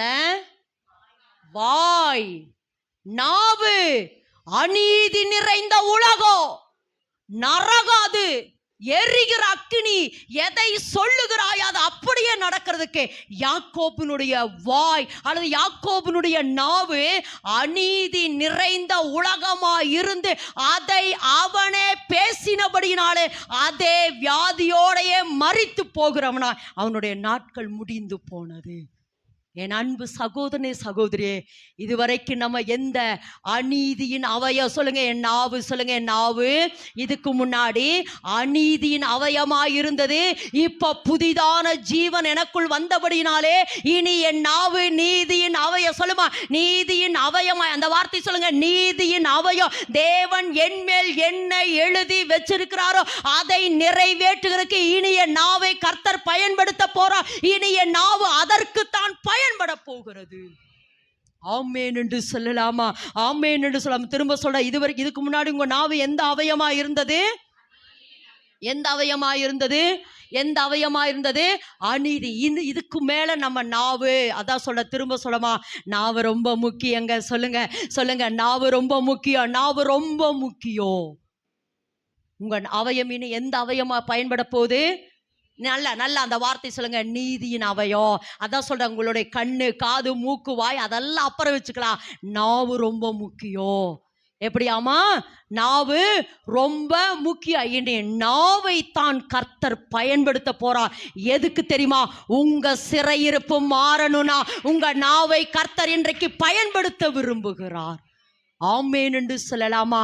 ஏன்னா நாவினாலதான் ஏவாள் கெட்டு போயிட்டாங்கிறதுக்காகத்தான் புதிய ஏற்பாட்டிலே புதிதான ஜீவன் சீசர்களுக்குள்ள வந்த உடனே பரிசுத்த ஆவியானவர் அந்த நாவை தொட்டாரு. பரிசுத்த ஆவியானவர் எல்லார் மேலும் அக்கினி மயமான நாவுகள் வந்தது. அதனால்தான் ஏசாயா நாவை தேவன் தொட்டார். ஆமென் என்று சொல்லலாமா? திரும்ப சொல்றோமா, உங்க நாவு ரொம்ப முக்கியம். இனி அந்த நாவை பயன்படுத்தி, இந்த நாவு அநீதியின் அவயமா இதுக்கு முன்னாடி இருந்தது. ஆனா இந்த புதிதான ஜீவன் எனக்குள் வந்ததுக்கு பின்பு இந்த அவயமாகிய என்னுடைய நாவு நீதியே அப்படிங்கறது எப்படின்னா, தேவனுக்கேற்றவைகளை பேசுகிற நாவு. பக்கத்துல கருத்தப்பட்டு சொல்லுங்களேன், இனிமேல் உங்க அவயத்தை, உங்க நாவை தேவனுக்கேற்றதை சொல்லுங்க, தேவனுக்கேற்றவைகளாய் பேசுகிறதுக்கு உங்கள் நாவை இனி விட்டு கொடுக்கணும். சரி, மறுபடியும் வாசிங்க. நம்ம எந்த ஜீவன்? புதிதான ஜீவன். மறுபடியும் அந்த வசனத்தை வாசிங்க, ரோமர் 6:4. மேலும் பிதாவின் மகிமையினாலே கிறிஸ்து மரித்தோரிலிருந்து எழுப்பப்பட்டது போல நாமும் புதிதான ஜீவன் உள்ளவர்களாய் நடந்து கொள்ளும்படிக்கு அவருடைய மரணத்திற்குள்ளாகும் ஞான ஸ்நானத்தினாலே கிறிஸ்துவுடனே கூட அடக்கம் பண்ணப்பட்டோம். புதிதான ஜீவன். சொல்லுங்க, எந்த ஜீவன்? புதிதான ஜீவன். திரும்ப சொல்லுங்க, இந்த ஜீவன் எந்த ஜீவன்? புதிதான ஜீவன். உங்கள் அவயங்கள் எல்லாம் இதுக்கு முன்னாடி எந்த அவயமா இருந்தது? அநீதியின். இன்னொரு வார்த்தை அதுல ரொம்ப முக்கியமான அந்த வார்த்தை தான் நான் அழுத்தணும்னு நினைச்சேன். வாசிங்க பார்க்கலாம். அந்த இதுல யாக்கோபுல ஆயுள் சக்கரத்தை கொளுத்துற நாவாமா. வாசிங்க பார்க்கலாம். ஆமா, நாவு நெருப்பு தான் உலகம். நாவானது முழு சரீரத்தை கரைப்படுத்தி ஆயுள் சக்கரத்தை கொளுத்தி விடுகிறதாயும் இருக்கிறது. என்னவா? ஆயுள் சக்கரம். இன்னொரு இந்த வார்த்தையை அழுத்தி சொல்லணும்னு நினைச்சேன். இந்த என்னவா? ஆயுள் சக்கரம். அப்படின்னு என்ன அர்த்தம்? ஆயுள் சக்கரம்னா வாழ்க்கை பயணம். எப்படியாமா? அதாவது சிறு வயதிலிருந்து, நான் அடிக்கடி நம்ம சொல்றோமே, 1லிருந்து 5, 5லிருந்து 13, 13லிருந்து 18, 18லிருந்து 25, ஏன்னா இதெல்லாம் ஒவ்வொரு ஸ்டேஜுகள். அப்போ அந்த ஒவ்வொரு ஸ்டேஜுக்கு தேவையானத நம்ம வாழ்க்கை பயணத்தை இந்த நாவு தான் உருவாக்கணுமாமா. ஏனெனில் இயேசு கிறிஸ்து இந்த உலகத்தை எதை வைத்துதான் படைத்தார்? வார்த்தையை வைத்து, நாவை வைத்து தான் படைத்தார் இந்த பூமியை. அப்ப இன்னைக்கு தேவன் என்ன சொல்றார்னா, ஆயுள் சக்கரத்தை என்ன செய்தாம இந்த நாவு கொளுத்தி விடு. உங்களுடைய வாழ்க்கையை, இந்த உங்களுடைய வாழ்க்கை பயணத்தை, நரகத்துக்கு போறது உங்க கையில தான் இருக்குது, இல்ல பரலோகத்துக்கு போறது இந்த நாவானது ஆயுள் சக்கரத்தை என்ன செய்தாமா கொளுத்தி விடுகிறதா இருக்குது. அதனால இந்த நாவை சரியாய் பயன்படுத்த வேண்டும். ஆமென் என்று சொல்லாமா. இப்ப மறுபடியும் வருகிற நம்ம எந்த ஜீவன்? புதிதான ஜீவன். அப்படி வேதத்தில ஒரு மனுஷன் புதிதான ஜீவன் பெற்றவனாய் இருந்த பொழுது அவன் வாழ்க்கையை தேவன் எப்படி மாற்றினார்? ஆமென் என்று சொல்லாமா. நம்ம இப்ப சொல்லுங்க, உங்களுக்குள்ள அந்த கான்பிடென்ட் வந்துருச்சா? ஏசப்பா ரத்தத்தையும் சரீரத்தை நீங்க பானம் பண்ண உங்களுக்கு என்ன வருது? நல்ல சத்தமா புதிதான ஜீவன் உங்களுக்குள்ள வருது. அப்படி வேதத்துல ஒரு மனுஷனை குறித்து வாசித்து பார்ப்போம் என்று சொன்னால், வேதத்திலிருந்து வாசிப்போம். ஆதியாகமத்தின் புஸ்தகம் 26ஆம் அதிகாரம் 12வது வேதவசனத்தை வாசிங்க பார்க்கலாம். ஆதியாகமம் 26:12. ஈசாக்கு அந்த தேசத்தில் விதை விதைத்தான். கர்த்தர் அவனை ஆசீர்வதித்ததினால் அந்த வருஷத்தில் 100 மடங்கு. இப்ப முக்கியமான அர்த்தம், இந்த மனுஷன் யாராமா? ஈசாக்கு. சொல்லுங்க, இந்த மனுஷன் யாரு? சத்தமா சொல்லுங்க, இந்த மனுஷன் யாரு? ஈசாக்கு. நல்ல விளங்குங்க. அதாவது இப்ப நான் அப்படியே சொன்ன பார்த்தியா, நம்ம புதிதான ஜீவன் உள்ளவர்களாய் மாறுவதற்கு நம்ம என்ன செய்யணும்? பழைய மனுஷனை நல்லா சொல்லுங்க. பழைய மனுஷனை கேளுங்க. பழைய மனுஷன் அடக்கம் பண்ணிட்டீங்களா? கேளுமா.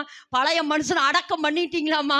பழைய மனுஷனை அடக்கம் பண்ணினாதான் புதிய மனுஷனே உங்களுக்குள்ள வருவார். இப்போ இந்த இடத்துல வாசிக்கிறோம், இதற்கு அடையாளமாக சொல்லுங்க, பழைய மனுஷனை அடக்கம் பண்ணுகிறதுக்கு அடையாளமாக ஆபிரகாம் ஈசாக்கை அந்த பலிபீடத்திலே கிடத்தினாரா இல்லையா? கிடத்திட்டு கொன்னுட்டாரா? இல்ல. என்ன பண்ணாரு? கிடத்திட்டு எழுப்பினார். ஆமென் என்று சொல்லலாமா. இது ஈசாக்கு இயேசு கிறிஸ்து சிலுவையிலே மரித்து அடக்கம் பண்ணப்பட்டு உயிரோடு எழும்புனதுக்கு அடையாளம் என்னன்னா, ஈசாக்கு அந்த பலிபீடத்திலே சொல்லுங்க, அந்த ஈசாக்கு அந்த பலிபீடத்திலே கிடத்தப்பட்டு என்ன செஞ்சா? எழும்பினான். அவன் எழும்புகிற பொழுது அவனுக்குள்ள என்ன வந்துருச்சு? புதிதான ஜீவன். இதை நான் நேற்று தினத்துல நான் எடுத்த பொழுது எனக்கு ஒரு காரியம் உணர்த்தப்பட்டேன். அதாவது ஆபிரகாமை தேவன் அழைக்கிறார். சொல்லுங்க, ஆபிரகாமை தேவன் அழைக்கிறார். அழைக்கிற பொழுது அவனுடைய பெயர் என்ன? ஆபிராம். அழைச்சு தேவன் இனி அவனை அப்படியே எத்தனை வருஷம் உபத்திரவப்பட்டாரு? பாடுகள் வழியாக ஆபிரகாமை தேவன் நடத்தினாரு. 25 வருஷம். 25 வருஷம் அப்படியே புடமிட்டு கடைசியில தான் சொல்றாரு, இனி உன் பெயர் ஆபிராம் இல்லாமல் ஆபிரகாம், நீ ஜாதிகளுக்கு நீ தகப்பனாவ. ஆபிரகாமையா. அடுத்து யாரு? யாக்கோபு எத்தனை வருஷம் உபத்திரவப்பட்டாரு? 20 வருஷம். எத்தனை வருஷம் உபத்திரவப்பட்டாரு? இதெல்லாம் பார்த்து வச்சுக்கணும். அப்பதான் அவங்கள விட நம்மள பெட்டர் தான். ஆமா. யோசேப்பு எத்தனை வருஷம்? 13 வருஷம். அப்படி பார்த்து வச்சுக்கணும். அப்போ யாக்கோபு எத்தனை வருஷம்? 20 வருஷம். அப்போ அந்த 20 வருஷத்தினுடைய கடைசியில இனி உன் பெயர் யாக்கோபு எனப்படாமல் இஸ்ரவேல். அப்போ ஆபிரகாமுடைய பெயரையும் மாத்தினாரு, யாக்கோபினுடைய பெயரையும் மாத்தினாரு. யாருடைய பெயரை மாத்தல? ஈசாக்கின் பெயரை மாத்தல. ஈசாக் அதே தான் இருந்தது. காரணம் என்னன்னா, ஈசாக் அந்த பலிபீடத்துல கடத்தப்பட்டு புதிதான ஜீவன் உள்ளவனாய் அவன் எழும்பிட்டான். புதிதான ஜீவன் உள்ளவனாய் அவன் எழும்பி விட்டான். புதிதான ஜீவன் உள்ளவனாய் எழும்பினதற்கு பின்பு அப்பதான் இந்த இடத்துல வாசிக்கிறோம், ஈசாக்கு அந்த தேசத்திலே விதை விதைத்தான். கர்த்தர் அவனை 100 மடங்கு. சொல்லுமா, புதிதான ஜீவன் வந்தா என்ன ஆசீர்வாதம் தெரியுமா? நல்லா கறந்துட்டு புதிதான ஜீவன் வந்துட்டா 100 மடங்கு ஆசீர்வாதம். அடுத்த வசனத்தை எல்லாரும் சேர்ந்து வாசிப்போம். அவனை சத்தமா வாசிப்போம். உங்களுக்கு ஐஸ்வர்யம் வேணா வர விருத்தி அடைந்து மகா பெரியவனானான். அவனுக்கு ஆட்டு மந்தையும் மாட்டு மந்தையும் அநேக பணிவிடைக்காரரும் இருந்தபடியினாலே பெலிஸ்தர் அவன் மேல் பொறாமை கொள்ற அளவுக்கு. இன்னைக்கு கர்த்தர் சொல்றாருமா, அதாவது புதிதான ஜீவன் என்ன, அந்த புதிதான ஜீவனை பெற்றுக்கொள்றதுக்கு இந்த இடத்துல ஆமா புதிதான ஜீவன் நமக்குள்ள வந்துருச்சு. இப்ப புதிதான ஜீவன் எனக்குள்ள வந்தபடினாலே இனி நான் எதை செய்கிறேனோ, சொல்லுமா, இனி நான் எதை செய்கிறேனோ கர்த்தர் அதை 100 மடங்கு, நல்லா கரந்தட்டி சொல்லுங்க, 100 மடங்கு 100 மடங்கு 100 மடங்கு நீ எதை செய்கிறாயோ, எந்த வேலை செய்கிறாயோ, எந்த காரியத்தை நீங்கள் கையிடுகிறீர்களோ, ஏன்னா உங்களுக்குள்ள புதிதான ஜீவன் இருக்கிறபடினாலே நீங்கள் எதை செய்கிறீர்களோ அது 100 மடங்கு. அப்படின்னு என்ன அர்த்தம்னா, ஈசாக்கு விதைத்த விதையில, பக்கத்துல கருத்தை பிடிங்களா, ஈசாக்கு பக்கத்துல கருத்தை பிடிச்சவங்க, ஈசாக்கு விதைத்த விதையில ஒரு விதை கூட செத்து போகல. சொல்லுமா, ஒரு விதை கூட செத்து போகல. ஒவ்வொரு விதையும் 100 100 100 100 பலன் கொடுத்தது. ஈசாக்கு விதை விதைத்தா 100 மடங்கு 100 மடங்கு. நீ ஜெபிக்கிற ஜபத்துக்கு 100 மடங்கு, படுகிற பிரயாசத்துக்கு 100 மடங்கு. எதை நீ செய்கிறீர் அதை கர்த்தர் வாய்க்க பண்ண 100 மடங்கு. அதனால அவன் வர வர விருத்தி அடைந்தே மகா பெரியவனானா. 1.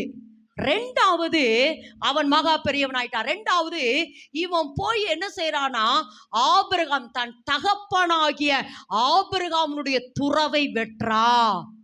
எந்த துறவை வெற்றான்? ஆபிரகாமுடைய துறவை வெற்றான். அது எந்த இடமாமா? கேரார் தான். வேணுமா?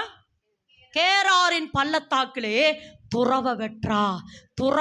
இந்த ஆபிரகாமினுடைய துறவு என்பது ஒரு பக்க தகப்பன் இந்த இடத்துல வாசிக்கிறோம். ஆனா இது வந்து ஒரு பெரிய, அதாவது இது ஊழியர் கூடிகள் கொடுக்க வேண்டிய மெசேஜ். ஆபிரகாமினுடைய துறவு என்பது நம்ம பரலோக தகப்பனுடைய துறவு. ஏன்னா வெள்ளியும் பொண்ணும் பூமியும் அது நிறைவும் கர்த்தருடையது. இதெல்லாம் சாத்தான் வச்சிருக்கிறா. பெலிஸ்தன் என்பது டைரக்டா சாத்தான். அடிக்கடி சொல்லிட்டே இருப்பேன் நான், அமலேக்கியனும் பெலிஸ்தனும் நேரடி சாத்தான்கள்.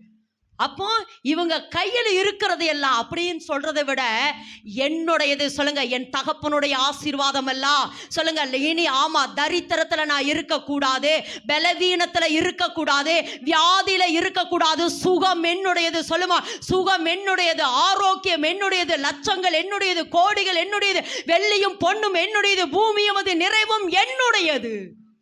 இதெல்லாம் பிசாசு சுரண்டி வச்சிருக்கிறா.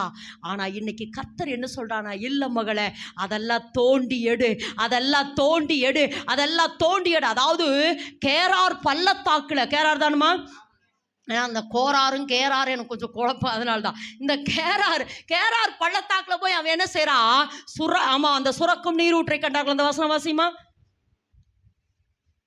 அதே இடத்துல பாருங்க, அதே இடத்துல 19 வாசிப்பா. ஈசாக்குடைய வேலைக்காரர் பள்ளத்தாக்கில வெட்டி அங்கே சுரக்கும் நீரூற்றை கண்டார்கள். சுரக்கும் நீரூற்றை கண்டார்கள். இப்ப என்னன்னா, என் தகப்பனுடைய ஆசீர்வாதத்தை நான் என்ன செய்யறேன் தோன்றேன்னு சொல்லி வெற்றாரு. வெட்ட இந்த பெலிஸ்தர்ல என்ன பண்ணிட்டாங்களாமா, மண்ணை போட்டு மூடி விட்டார்கள். நான் திரும்ப சொல்றேன், இப்பதான் இவன் ஐஸ்வர்யவானாகி வர விருத்தி அடைந்து மகா பெரியவன் ஆயிட்டான். இப்போ அப்படி மகா பெரியவன் ஆனோன்னு அடுத்த வேலை வந்து செய்யறா. செஞ்ச உடனே அவங்க என்ன செய்றாங்க, பெலிஸ்தர்கள் மண்ணை போட்டு மூடினார்கள். அப்படின்னா என்ன அர்த்தம் அப்படின்னா, பாருங்க, நல்லா கொஞ்ச நாள் வளர்ந்து வருவோம், அதுக்கப்புறம் அப்படியே ஜெபிக்க நமக்குள்ள ஒரு சோர்வு வருது. தெரியுதாமா? வருதா இல்லையா? உங்களுக்கெல்லாம் வரதில்லையா? எனக்கெல்லாம் வருது. உங்களுக்கெல்லாம் வருது, எனக்கெல்லாம் வருது. ஏன் தெரியுமா? நம்ம தோண்ட மண்ணுங்கிறது என்ன தெரியுமா? இந்த உலகம். தாவீது சொல்றால சங்கீதம் 119:25, என் ஆத்துமா மண்ணோடு ஒட்டி கொண்டிருக்கிறது. இந்த உலகத்தோட, இந்த உலக கவலை, உறவுகள் நிமித்தம் வருகிற கவலை, அல்லது பணத்தின் நிமித்தம் வருகிற எப்படி கவலை, அடுத்து சரீர ரீதியா பிரச்சனை, போராட்டம், ஒரு பிரச்சனை முடிஞ்ச இன்னொரு பிரச்சனை. என் ஆத்துமா எப்படி இருக்குதாமா? மண்ணோடு ஒட்டி பிரச்சனை. எதுக்கு சொல்றேன்னா, நம்ம கொஞ்சம் நல்லா வளர்ந்து வந்துட்டு இருப்போம் பாருங்க, நல்லா ஜெபிச்சு ஆசீர்வாதத்தை ரிலீஸ் பண்ணி நல்ல ஆசீர்வாதத்துல வருகிற பொழுது பொழுது இந்த பெலிஸ்தர்கள் என்ன செய்யறாங்க? இந்த உலகம் என்ன பண்ணுது? இந்த சாத்தான் என்ன பண்றா? பிரச்சனைய போராட்டத்தை நம்ம ஆத்துமாக்களை போட்டு போட்டு போட்டு போட்டு போட்டு நம்ம அபிஷேகத்தை என்ன செய்யறான்? மட்டுப்படுத்துறா. உடனே என்ன பண்றோம்? உட்கார்ந்து இருந்த நம்ம படுத்துறோம். கவலைன்னு வந்த உடனே முதல்ல எங்கம்மா தேடுறோம்? பெட்டை தான் தேடுறோம். அதனாலதான் பெதஸ்தா குளத்துல படுத்திருந்த அவனே ஏசப்பா சொன்னாரு, உன் படுக்கையை எடுத்துக்கொண்டு போய், ஏன்னா உனக்கு இது ஒரு சுக வாழ்வுன்னு இங்கே வந்து நீ என்ன செஞ்சக்கூடாது? படுத்துடக்கூடாது. எதுக்கு இதை சொல்றேன்னா, ஆனா இன்னைக்கு கர்த்தர் நமக்கு சொல்ற ஒரு வார்த்தை, இல்ல மகளே, மண்ணை போட்டு மூடுறான்னு சொல்லாத, மறுபடியும் மறுபடியும் தோண்டு, மறுபடியும் ஜெபி, மறுபடியும் ஜெபி, மறுபடியும் ஜெபி. அப்படி ஜெபிக்கிற பொழுது அந்த முதல் முறை வந்து இவங்க தோன்ற பொழுது பெலிஸ்தர்கள் மண்ணை போட்டு மூடினபடினாலே அந்த ஸ்தலத்துக்கு ஏசேக்கு என்னவாமா? ஏசேக்கு என்று பெயரிட்டா. மறுபடியும் தோன்ற பொழுது என்ன அந்த இடத்துல பெயர் சொல்றான்? சித்தனா. இது ஆவியானவர் எனக்கு சொல்லி கொடுத்தது. என்னன்னா, ஏசேக்கு என்றால் மனுஷ பிரச்சனை, சித்தனா என்றால் எபிரேய மொழி சாத்தானுக்கு அர்த்தம். எதுக்கு அர்த்தம்? சித்தனா என்றால் சாத்தானுக்கு அர்த்தம். இது என்ன சொல்றதா? அப்ப இன்னைக்கு தேவன் என்ன சொல்றாருன்னா, நீ கொஞ்சம் வளர்ந்து வந்துட்டு மறுபடியும் நெக்ஸ்ட் லெவல் பிளஸிங் குள்ள, ஏன்னா இந்த 5 முடிந்து 6வது வருஷங்களின் நடுவில் உயிர்ப்பிக்கிற தேவன் நம்மளை 6வது மாதத்திலிருந்து அடுத்த எல்லைக்குள்ள நம்ம போகிறோம்னு தெரிஞ்சு மறுபடியும் சாத்தான் மண்ணை போட்டு மூடுவா, அல்லது பெலிஸ்தன் மண்ணை போட்டு மூடுவா. ஆனா நீ விட்டுறாத. ஏசேக்கு சித்தனான்னு முடிந்தது. இன்னும் தோண்டு, இன்னும் தோண்டு, இன்னும் தோண்டு, விடாத விடாத, இன்னும் ஜெபி, இன்னும் ஜெபி, இன்னும் பிரயாசப்படு, இன்னும் எழும்பு, இன்னும் எழும்பு, இன்னும் போரடி. அப்படி போரடிக்க போரடிக்க போரடிக்க அடுத்த வேத வசனம், நாம் தேசத்தில் வாசிமா அந்த வேத வசனத்தை. பின்பு அவ்விடம் விட்டு பெயர்ந்து போய் வேறொரு துறவை வெட்டினான். அதை குறித்து அவர்கள் வாக்குவாதம் பண்ணவில்லை. அப்பொழுது அவன், நாம் தேசத்தில் பழுகும்படிக்கு இப்பொழுது கர்த்தர் நமக்கு இடம் உண்டாக்கினார் என்று சொல்லி அதற்கு ரெகோபோத் என்று பெயரிட்டான். திரும்ப சொல்றேன், நம்ம எந்த ஜீவன் உள்ளவங்க? புதிதான ஜீவனுள்ள நம்ம, ஈசாக்கை போல புதிதான ஜீவனை பெற்ற நம்ம.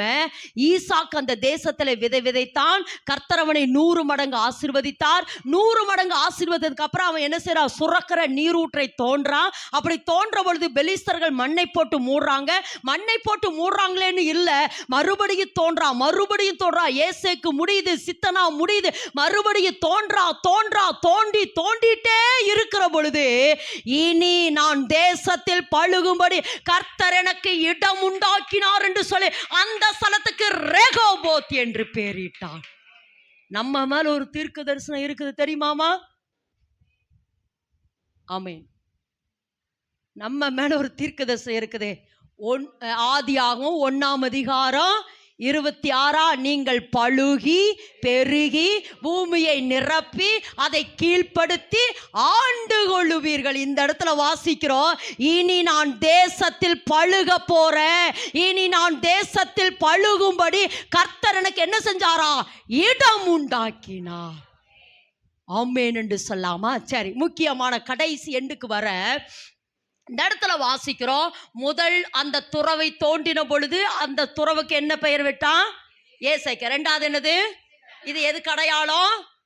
மனுஷ போராட்டமும் சாத்தான் போராட்டமும் வராதுன்னு சொல்லல. ஆனா நீங்க அது வருதேன்னு இல்லாம அடுத்து நீங்க என்ன செய்யணுமாமா? மறுபடியும் உங்களை நீங்கள் ரெகோபோத்தை பார்க்கிற வரைக்கும், அல்லது அந்த நீரூற்று, அதாவது ஈசாக்குக்கு அந்த துறவு இருந்த அந்த, அல்லது ஈசாக்குக்கு காணப்பட்ட அந்த துறவு அவன் வாழ்நாள் எல்லாம் அந்த தேசத்திலே பழுகும்படிக்கு கர்த்தர் அவனை ஆசீர்வதித்துக் கொண்டிருந்தார். எது வரைக்கும் தெரியுமா? பெலிஸ்தர் அவன் மேல் வந்து பொறாமை கொள்ற அளவுக்கு அவனை பார்த்து சொல்றாங்க. என்ன சொல்றாங்கன்னா, நீ எங்களை பார்க்கிலும் பலத்தவனாயிருக்கிற. அதுக்கு காரணம் என்ன தெரியுங்க? அதுதான் முக்கியமான வார்த்தை. அந்த வசனத்தை மறுபடி வாசிமா எல்லாரும். அந்த வசனத்தை வாசலாமா? அந்த கர்த்தர் அந்த வசனத்தை ஏத்தனமா? 22 வாசிமா 22. பின்பு அவ்விடம் விட்டு எல்லாரும் சேர்ந்து எல்லாரும் பின்பு அவ்விடம் விட்டு பெயர்ந்து போய் வேறொரு துறவை வெட்டினான். அதை குறித்து அவர்கள் வாக்குவாதம் பண்ணவில்லை. அப்பொழுது அவன் நம் தேசத்தில் பழுகும்படி நான் தேசத்தில் பழுகும்படிக்கு இப்பொழுது கர்த்தர் நமக்கு இடம் இப்பொழுது கர்த்தர் போதுமா இப்பொழுது கர்த்தர் சொல்லுங்க, இந்த வார்த்தை சொல்லுங்க. இப்பொழுது கர்த்தர். முதல்ல ஏசேக்கு வந்துச்சு, சித்தனா வந்துச்சு, இப்பொழுது கர்த்தர். கர்த்தர் என்றால் என்ன அர்த்தம் தெரியுமா? கர்த்தர் என்றால் அதாவது தேவன் என்றால் ஏலோகீம் அப்படின்னு அர்த்தம், சிருஷ்டிகர் அப்படின்னு அர்த்தம். தேவன் என்றால் ஏலோகீம், சிருஷ்டிகர் என்று அர்த்தம். ஆண்டவர் என்றால் ஆளுகிறவர் என்று அர்த்தம். இயேசு என்றால் இரட்சகர் என்று அர்த்தம். கிறிஸ்து என்றால் அபிஷேகம் பண்ணப்பட்டவர் என்று அர்த்தம். கர்த்தர் என்றால் உடன்படிக்கையானவர் என்று அர்த்தம், அல்லது வார்த்தையானவர். நல்லா சொல்லுமா? ஆமா, கர்த்தர் என்றால் வார்த்தையானவர் அல்லது யெகோவா அல்லது யாவே, அப்படி எல்லாம் அர்த்தம் கர்த்தர் என்றால். ஆனா இந்த இடத்துல நான் என்ன சொல்ல வரேன்னா, கர்த்தர் என்றால் வார்த்தையானவர். எல்லாரும் ஆமென் என்று சொல்லுங்க. கர்த்தர் என்றால் வார்த்தையானவர். கர்த்தர் என்றால் வார்த்தையானவர். இப்ப அந்த வார்த்தைய கர்த்தர் என்கிற இடத்துல வார்த்தைன்னு வாசிமா. பின்பு அவ்விடம் விட்டு பெயர்ந்து போய் வேறொரு துறவை வெட்டினான். அதை குறித்து அவர்கள் வாக்குவாதம் பண்ணவில்லை. அப்பொழுது அவன் நம் தேசத்தில் பழுகும்படிக்கு இப்பொழுது வார்த்தை நமக்கு இடம் உண்டாக்கினார். வார்த்தையானவர் எனக்கு இடம் உண்டாக்கினார். நல்லா கரந்தட்டுமா? வார்த்தையானவர். அந்த வார்த்தை சொல்லுங்க. வார்த்தை. நல்லா நல்லா உள்ள போய் கரங்களை தட்டி, வார்த்தையானவர் எனக்கு, வார்த்தையானவர் எனக்கு, வார்த்தையானவர் எனக்கு, வார்த்தையானவர் எனக்கு இடம் உண்டாக்கினார். இப்ப நீங்க எந்த ஜீவன் உள்ளவங்க? எந்த ஜீவன் உள்ளவங்க? உங்களுடைய நாவு இதுவரைக்கும் எந்த உலகமா இருந்தது? இப்ப இந்த நாவு எந்த நாவா மாறிடுச்சு? நீதியின் அவயம். அப்போ இந்த நீதியின் அவயமாகிய இந்த நாவிலே கர்த்தருடைய வார்த்தையை பேசுமா பேசுமா. கர்த்தருடைய வார்த்தை, கர்த்தருடைய வார்த்தை, கர்த்தருடைய வார்த்தை, வார்த்தை வார்த்தை. கர்த்தர் உங்களுக்கு என்ன சொல்லி இருக்கிறாரோ, கர்த்தர் உங்களுக்கு என்ன சொல்லி இருக்கிறாரோ அதை பேசிட்டே இருங்க, அதை பேசிட்டே இருங்க, அதை பேசிட்டே இருங்க. எனக்கு ஒரு சாட்சி ஞாபகத்திற்கு வருது. இதுக்கு முன்னாடி நம்ம போலீஸ் குவார்ட்டர்ஸ்ல ஆஃபீஸில் இருந்தோம். அவங்க வீடு கட்டுறாங்கன்னு சொல்லிட்டு நம்மளை காலி பண்ண சொல்லிட்டாங்க. வீடு கட்டுறாங்கன்னு சொல்லிட்டு நாங்கள் வீட்டை நீங்கள் எங்களுக்கு ஆஃபீஸ் காலி பண்ணி கொடுத்தீங்கன்னா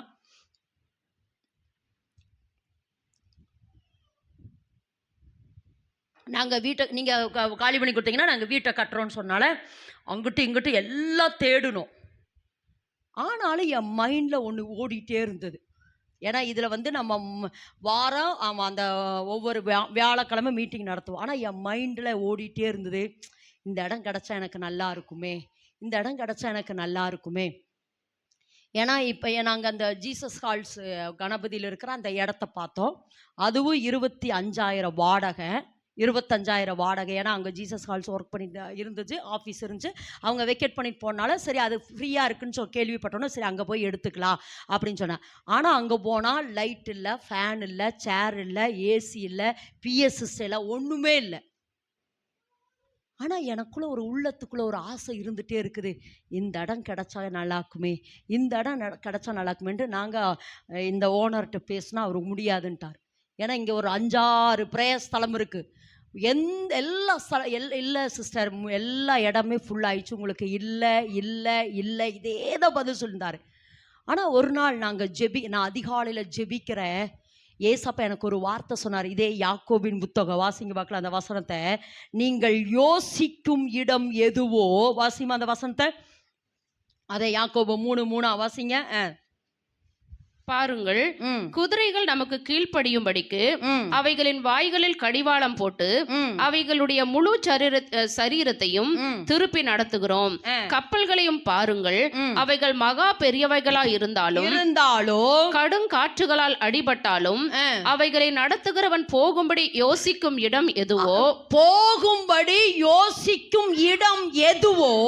அவ்விடத்திற்கு நேராக மிகவும் சிறிதான சுக்கான சுக்கானாலே திருப்பப்படும். மிகவும் சிறிதான சுக்கானாலே திருப்பப்படும். பெரிய படக ஒரு சின்ன சுக்கானால திருப்பப்படுனா நான் யோசிக்கும் இடம் எதுவோ அப்படி திருப்பறதுக்கு உன் நாவல பேசிட்டேரு, உன் நாவல பேசிட்டேரு, நீ நாவல பேசிட்டேரு. யோசிக்கிற இடத்திலே கர்த்தர் நம்மளை கொண்டு வந்து வைத்தார். நல்லா கறந்தட்டுமா, நல்லா கறந்தட்டு, நல்லா கறந்தட்டு. கர்த்தர் இன்னைக்கு சொல்றாரு, எந்த இடத்த நீ யோசிக்கிற, எதை யோசிக்கிறீங்க, எதை யோசிக்கிறீங்க? நல்லதை யோசிச்சா, ஆரோக்கியத்தை யோசித்தா, ஐஸ்வர்யத்தை யோசித்தா, என் பிசினஸ் இப்பொழுது இருக்கிறத பார்க்க 1000 மடங்கு பெரிதாகும் என்று நீங்கள் யோசிக்கும் இடம் எதுவோ. காலையில் எந்திரிச்சு இப்படியே படுத்து கிடந்தா நல்லா இருக்குன்னா அப்படித்தான். இல்லை ஆண்டவரே, இன்னைக்கு ஆண்டவரே சம்பாதிக்கத்தக்க பலனை நான் பெற்றுக்கொள்ள போறேன். நான் இதுதாம்மா, நீ எதை யோசிக்கிறியோ அதை பேசுங்கிறாரு. ஆமேன் என்று சொல்லாம நீ எதை யோசிக்கிறையோ, எதை யோசிக்கிற? இல்லை நான் வியாதி இல்லாமல் இருப்பேன், நான் பிரச்சனை இல்லாமல் இருப்பேன். நீ எதை யோசிக்கிறாயோ, நீ எதை யோசிக்கிறாயோ அதை செல்லுங்க, என்ன செய்ய, பேசுங்க. இல்லை ஆண்டவரே, இல்லை ஆண்டவரே, நான் இப்பொழுது இருக்கிறத பார்க்கல, 1000 மடங்கு அதிகமாகவே என் வீட்டிலே ஆஸ்தியும் ஐஸ்வர்யம் என் வீட்டிலே இருக்கும். நான் அவருடைய தழும்புகளால் சுகமாவே, நான் வாளாகாமல் தலையாவே, கீழாகாமல் மேலாவே, என்னை கீர்த்தியும் புகழ்ச்சியுமாய் கர்த்தர் வைப்பார். சகல ஜனங்களிலும் கர்த்தர் என்னை மேன்மையாய் வைப்பார். உன் நாவில் எதை பேசுகிறீர்களோ, மரணமும் ஜீவனும் நாவின் அதிகாரத்தில் இருக்குதுமா. மரணமும் இன்னைக்கு கர்த்தர் சொல்றாரு, உங்களுடைய பெரிய வாழ்க்கையை வடிவமைக்கிறது எதாமா? நாவு. அதாவது ஈசாக்கு எந்த ஜீவன் உள்ளவனாய் மாறினாரு? புதிதான ஜீவன் உள்ளவனாய் மாறிட்டு ஈசாக்கு அந்த தேசம், ஏன்னா போன முறைக்கு முந்தின முறையே சொன்னேன். ஆமாம், இஸ்ரவேல் மலைகளால் நிரப்பப்பட்டது, கட்பாறையால் நிரப்பப்பட்டபடினாலே அங்கே விளைச்சல் எல்லாம் வர்றது கொஞ்சம் கஷ்டம். ஆனாலும் எல்லா மரங்களுக்கு கனி கொடுத்தது. இந்த இடத்துல வாசிக்கிறோம், ஈசாக்கு பஞ்சகால, சொல்லுமா என்னவாமா? பஞ்சகாலம். அந்த வசனம் 26:1 தொடங்குற பொழுது வாசிமா. ஆதியாகமம் 26:1 வாசிக்கிற பொழுது வாசிமா. ஆபிரகாமின் நாட்களில் உண்டான பஞ்சத்தை அல்லாம பின்னும் ஒரு பஞ்சம் தேசத்தில் உண்டாயிற்று. பயங்கர பஞ்சம். அப்படி பஞ்சமாகிற பொழுது இவன் நினைக்கிறா, ஈசாக்கு நினைக்கிறா, எங்க அப்பா வாட்டா நானும் எங்க போயிடலாம், எகிப்துக்கு போயிடலாம்.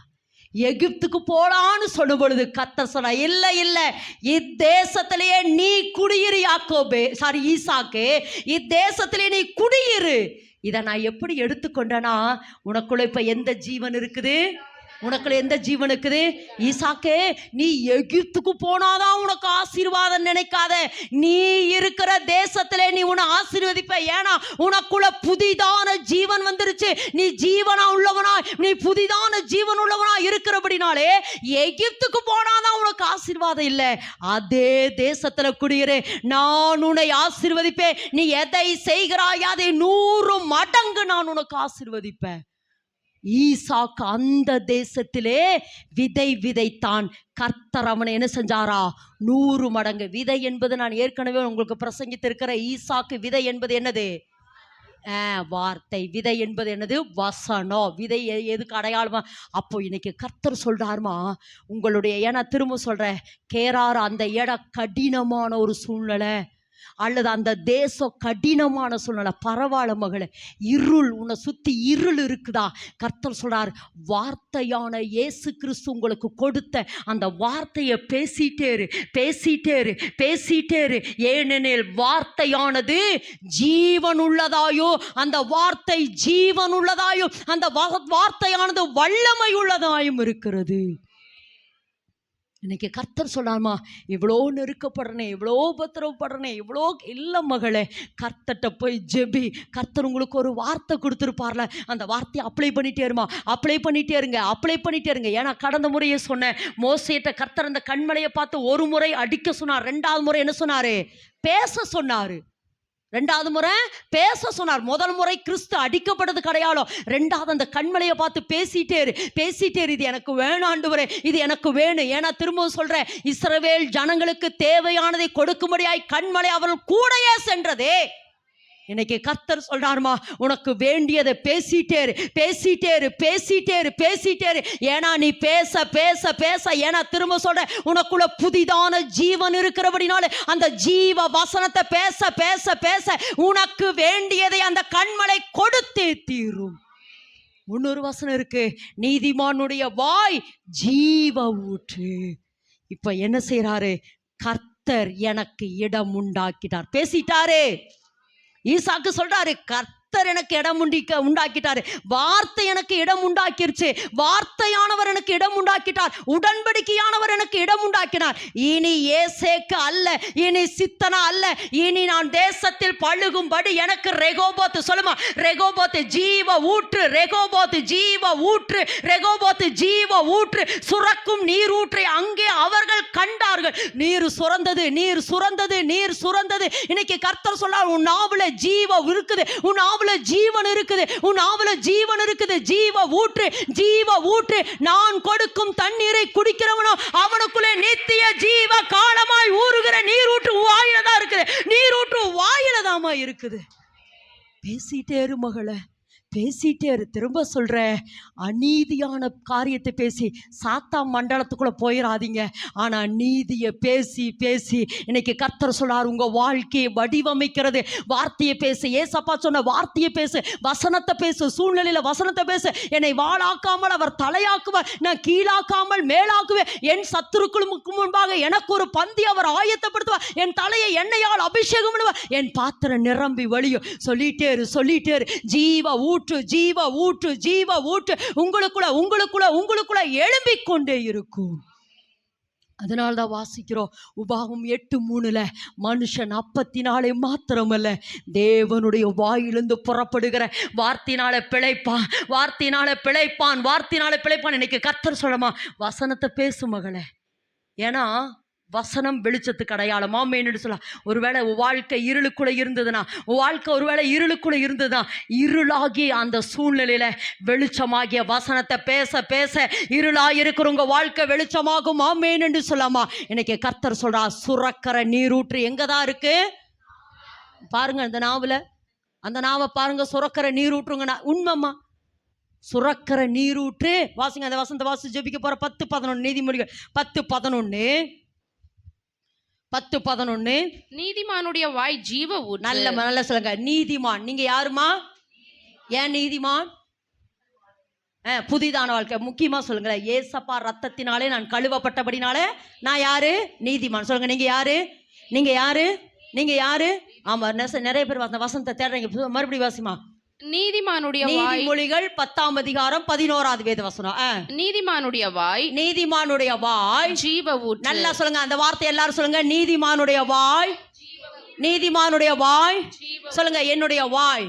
சொல்லுங்க, என்னுடைய வாய். சொல்லுமா, என்னுடைய வாய், என்னுடைய வாய் ஜீவ ஊற்று, ஜீவ ஊற்று. நான் கொடுக்கும் தண்ணீரை குடிக்கிறவனுக்கோ ஒரு காலம் தாகம் உண்டாது. நான் அவனுக்கு கொடுக்கிற தண்ணீர் நித்திய ஜீவ காலமாய் ஊறுகிற நீரூற்று. ஈசாக்கு அந்த துறவை வெட்ட வெட்ட ரெகோபோத், ரெகோபோத் ஊறிக்கொண்டே இருந்தது, ஊறிக்கொண்டே இருந்தது. அந்த தேசத்துல பஞ்சமே வரலம்மா. ஆமேன் என்று சொல்லலாமா. பெலிஸ்தர்கள் வந்து அவன்கிட்ட சொல்றாங்க, எங்களை பார்க்கல நீ பலத்தவனாயிட்ட. அதுக்கு காரணம் என்ன? நாவு. சொல்லுங்க, நான் இப்பொழுது இருக்கிறத பார்க்கலோ 1000 மடங்கு அதிகமாக்குறது என்னதாமா? என்னவாமா? என் நாவில் இருக்கிற ஊற்று. இன்னொரு வசனத்தை வாசிங்க, யாக்கோபின் புத்தகம் வாசிமா 3ஆம் அதிகாரமா 11. ஒரே ஊற்றுக்கண்ணில் இருந்து. தித்திப்பும் தித்திப்பும் கசப்புமான தண்ணீர் சுரக்குமா? சுரக்குமா. இது என்ன சொல்றாருன்னா, இந்த நாவிலிருந்து, சொல்லுங்க, இந்த நாவிலிருந்து, என் நாவிலிருந்து இனி ஜீவனுள்ள அல்லது ஜீவ ஊற்றுதான். நான் பேசி பேசி பேசி ஜீவனை பேசி பேசி பேசி பேசி என்னுடைய அட்மாஸ்பியர் அல்லது சூழ்நிலை எனக்கு வேண்டியதே ஆமா ஆமா எஸ் சுரந்து கொள்ளுகிற அதிகாரத்தை தேவன் எதில் தான் வச்சுக்கிறாரு?